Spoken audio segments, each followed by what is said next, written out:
तमाम लोगों की एक फहरिस्त है जो मुसलमानों को मानते ही नहीं कि वो इस देश के लोग हैं। वो मुसलमानों की कुर्बानियों को भूल गए। बेटी पढ़ाओ बेटी बचाओ, और उस नारे में एक लाइन और जोड़ दी गई है, बेटी पढ़ाओ बेटी बचाओ, चाकू लेके स्कूल जाओ। आज उसी दल में ऐसे लोग हैं जो देश को कत्लेआम करना चाहते हैं, चाकू उठा के जाना चाहते हैं। साध्वी प्रज्ञा ने मोदी को ललकारा है। कौन कटघरे में है साहब?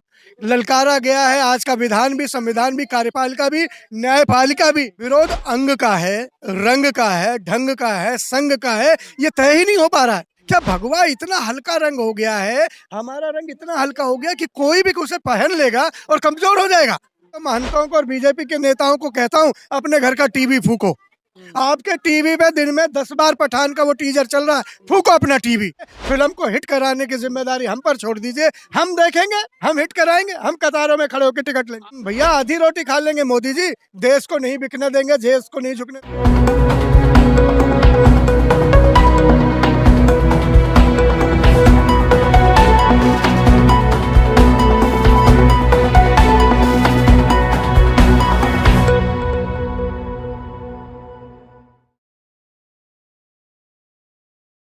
नमस्कार, मैं मोन्टू राजा एंटी करप्शन इंडिया से स्वागत है आपका। मेरे साथ आम आदमी पार्टी के जो स्पोक्स पर्सन है, national spokes person Sandeep Mishra, वो मौजूद हैं। सर, बहुत बहुत स्वागत है। बहुत बहुत धन्यवाद आपका। संदीप जी, ये बताएं, जो आज माहौल चल रहा है देश के अंदर, क्योंकि जो राजनीति है वो बहुत ज्यादा गर्म है।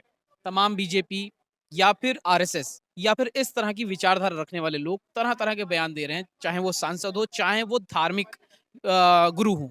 कैसे देखते हैं? क्योंकि अभी साध्वी प्रज्ञा का जो बयान आया है कि चाकू तेज करा लो, हालांकि अब उन पे एफआईआर हुई है, लेकिन इस तरह के बयान उनके पहले भी आते रहे हैं। कैसे देखते बयान में साध्वी प्रज्ञा अकेली नहीं है। हैं?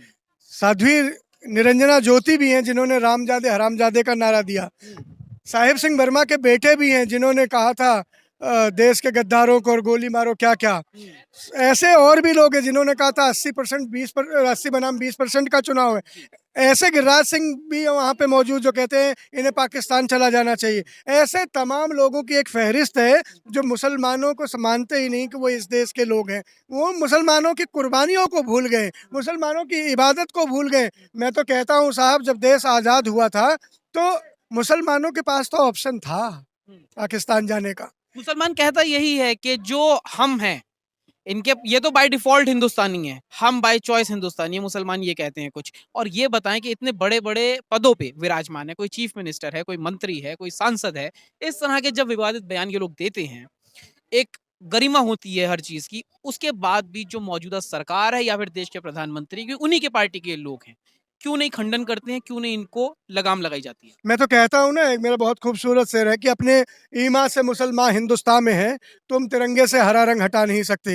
ये 3 रंग जो केसरिया, हरा और सफ़ेद मिलकर तिरंगा बना है और बीच में अशोक चक्र शान से लहराता फहराता दिखता है हमें, वो सबकी मर्यादा, सबके मान, सबके सम्मान, सबकी साझी विरासत, साझी इबादत और साझे संघर्ष की गवाही देता है। वो किसी एक को अलग नहीं करता। अम्बेडकर साहब ने जब संविधान कलम उठाकर लिखा था तो उन्होंने इस बात को समझते थे कि ये कोई धर्म राज्य नहीं होने जा रहा, हिंदुस्तान धर्मनिरपेक्ष है, हिंदुस्तान में सबका मान होगा, सबका सम्मान होगा, सबका सुरक्षा होगा। और आज साध्वी प्रज्ञा जैसा बयान आकर मोदी जी ने हरियाणा की धरती पर एक नारा दिया था, बेटी पढ़ाओ बेटी बचाओ, और उस नारे में एक लाइन और जोड़ दी गई है, बेटी पढ़ाओ बेटी बचाओ, चाकू लेके स्कूल जाओ।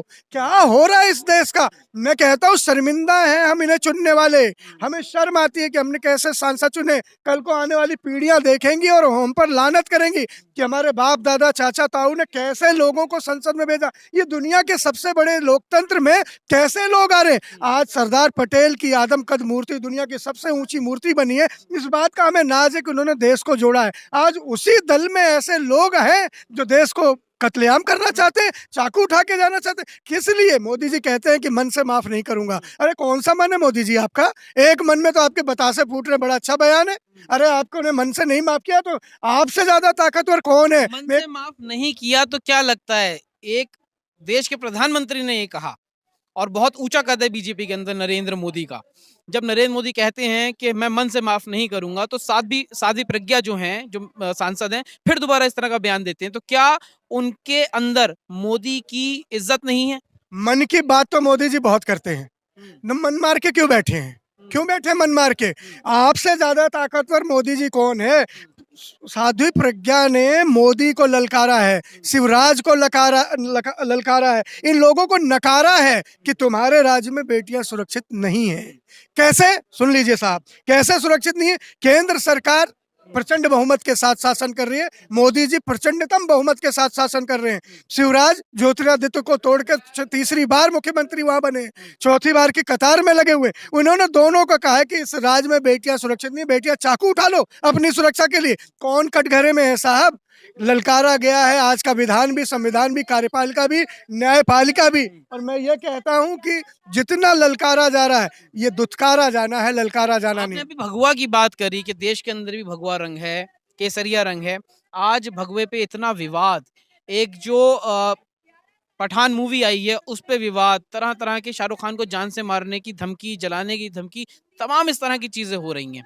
इससे क्या, क्योंकि शाहरुख खान को देश ही नहीं बल्कि विदेश में भी टॉप 50 जो एक्टर हैं उनके अंदर शामिल किया गया है। कैसे देखते हैं देश के अंदर इतनी कड़वाहट और विदेश उसको हाथों हाथ ले रहा है? मैं कहता हूं कि विरोध अंग का है, रंग का है, ढंग का है, संग का है, ये तय ही नहीं हो पा रहा है। विरोध उसी एक गाने में, मुझे लगता है कि नायिका ने कई तरह के कपड़े बदले हैं। एक ही कपड़ा सिर्फ भगवा रंग में ही तो पूरा गाना शूट नहीं हुआ है। आपने भी देखा होगा गाना, ट्रेलर टीजर हम भी देख रहे हैं। सर मुझे लग रहा है कि दर्जनों ड्रेस बदली है, लेकिन पकड़ने वालों ने सिर्फ भगवा ही क्यों पकड़ा? क्या भगवा इतना हल्का रंग हो गया है, हमारा रंग इतना हल्का हो गया कि कोई भी उसे पहन लेगा और कमजोर हो जाएगा? भगवा जो शहीदी का कलर है, जो शहादत का कलर है, वो किसी एक नायिका के पहन लेने, नृत्य करने से, साहब ये भगवा का अपमान नहीं हुआ है, ये शाहरुख खान का अपमान करने की बात है। और मैं शाहरुख खान साहब आपको कहता हूँ, खान होने की कीमत चुकानी पड़ रही मैं है। आपको कहता हूँ शाहरुख खान, आप किंग खान हैं, आप दिलों पर राज करते हैं। किसी 10 जनों के, 5 जनों के, नरोत्तम मिश्रा ने भी एक बयान दिया कि हम इसका विरोध करते हैं, और कई संतों ने कहा हम थिएटर फूंक देंगे। मैं उन सारे संतों, महंतों को और बीजेपी के नेताओं को कहता हूँ, अपने घर का टीवी फूको। आपके टीवी पे दिन में 10 बार पठान का वो टीजर चल रहा है, फूको अपना टीवी, तोड़ दो अपने टीवी को, मत देखो अपने टीवी पे पठान। अपने उस ड्राइंग रूम में अगर आग लगा सकते हो तभी किसी के थिएटर में आग लगाने की बात करना। और शाहरुख खान सिर्फ हिंदुस्तान के ही किंग नहीं है, वो विदेशों में भी पूजे जाते, देखे जाते, सराहे जाते। शाहरुख खान, किंग खान, आपके साथ हिंदुस्तान का आवाम है। आप एक्टर हैं, नायक हैं, आपका काम अभिनय करना। आप बस दस्तूर करते रहिए, फिल्म को हिट कराने की जिम्मेदारी हम पर छोड़ दीजिए। हम देखेंगे, हम हिट कराएंगे, हम कतारों में खड़े होकर टिकट लेंगे। आप लेंगे? क्यों नहीं लेंगे? अच्छा, लोग ये भी कहते हैं कि जो चाइना है, चाइना बहुत कांपने लगा है, मोदी जी का एक वर्चस्व है। लेकिन कुछ लोगों का ये कहना है और कई खबरें भी आई हैं कि चाइना ने भारत की जमीन पे कब्जा कर लिया है। वहीं आयात निर्यात जो है वो बढ़ता चला जा रहा है देश का। इसको कैसे देखते हैं? मोदी जी आए थे तो बहुत शान से उन्होंने बोला था, कसम मुझे इस माटी की, मैं देश नहीं बिकने दूंगा, मैं देश नहीं झुकने दूंगा। अब देश की क्या स्थिति है? रुपया कहाँ चला आया है? रुपया किन किन देशों की करेंसी के नीचे झुक गया है? रुपया आज डॉलर के नीचे कहाँ है? महंगाई कितना ऊपर चलेगी? सीमा विवाद पर राहुल गांधी जी 50 बार कहते हैं, संसद पूरी उस पर बयान देना करती है, बहस करना चाहती, चाइना का नाम आते ये भाग जाते और कहते चाइना कांप रहा है। ये कैसे भाग ये रहे, कांप चाइना रहा है? लोग कह रहे सरहदों पे कब्जा हो रहा है। वहां के अरुणाचल प्रदेश के मुख्यमंत्री से लेकर तमाम लोगों के बयान आ रहे, जो वहां के वासिंदे हैं वो बता रहे, मोदी जी आंख बंद करके बैठे। मोदी जी, कबूतर के आंख बंद करने से बिल्ली शिकार नहीं छोड़ती, आप ध्यान रखिए। चाइना घुसपैठिया है, चाइना हमारा पड़ोसी मित्र नहीं, पड़ोसी शत्रु है। मुलायम सिंह जी ने, स्वर्गीय मुलायम सिंह जी ने हमेशा कहा था, सदन में कहा था रक्षा मंत्री रहते हुए, कि हमें पाकिस्तान से नहीं चाइना से खतरा है। ट्रेड तो बढ़ा रहा है, जो हिंदुस्तान है वो ट्रेड बढ़ा रहा है। एक तरफ जो लोग हैं वो कह रहे हैं कि चाइना कांप रहा है और दूसरी तरफ हिंदुस्तान से ट्रेड बढ़ा रहा है, और चाइना के संबंध पाकिस्तान से भी बहुत अच्छे हैं। बेशक अच्छे हैं, उसके नेपाल की भी घेराबंदी कर रहा है और चारों तरफ से भारत की घेराबंदी करना चाहता है वो। और वो देख भी रहे, ग्वादर से लेके श्रीलंका के पोर्ट तक और सब जगह उसका कब्जा है। वहाँ रोड बना रहा है, वो हमारे चढ़ा रहा है। और उसका व्यापार अगर बंद कर दे तो हम उसकी रीढ़ की हड्डी तोड़ सकते हैं। क्यों मोदी जी इतना साहस नहीं कर रहे कि व्यापार बंद कर दे? हम भैया आधी रोटी खा लेंगे मोदी जी, देश को नहीं बिकने देंगे, देश को नहीं झुकने देंगे। आप भी निर्णय लीजिए ना, आपका तो छाती 56 इंच की है, 56 इंच की छाती से 6 इंच में थोड़ा सा सांस भर के 6 इंच की कलम उठाकर लिख दीजिए कि चाइना से ट्रेड बंद हो जाएगा। क्यों नहीं बंद करते? बहुत बहुत शुक्रिया सर। तो ये थे मेरे साथ संदीप मिश्रा। जो चर्चा हुई है वो आप किस तरह देखते हैं, क्या आपके विचार हैं? अपने विचार आप कमेंट द्वारा हमसे साझा कर सकते हैं। अगली अपडेट के साथ आपके सामने फिर प्रस्तुत होंगे। नमस्कार। सब्सक्राइब करें हमारे YouTube चैनल को और बने रहें हमारे साथ।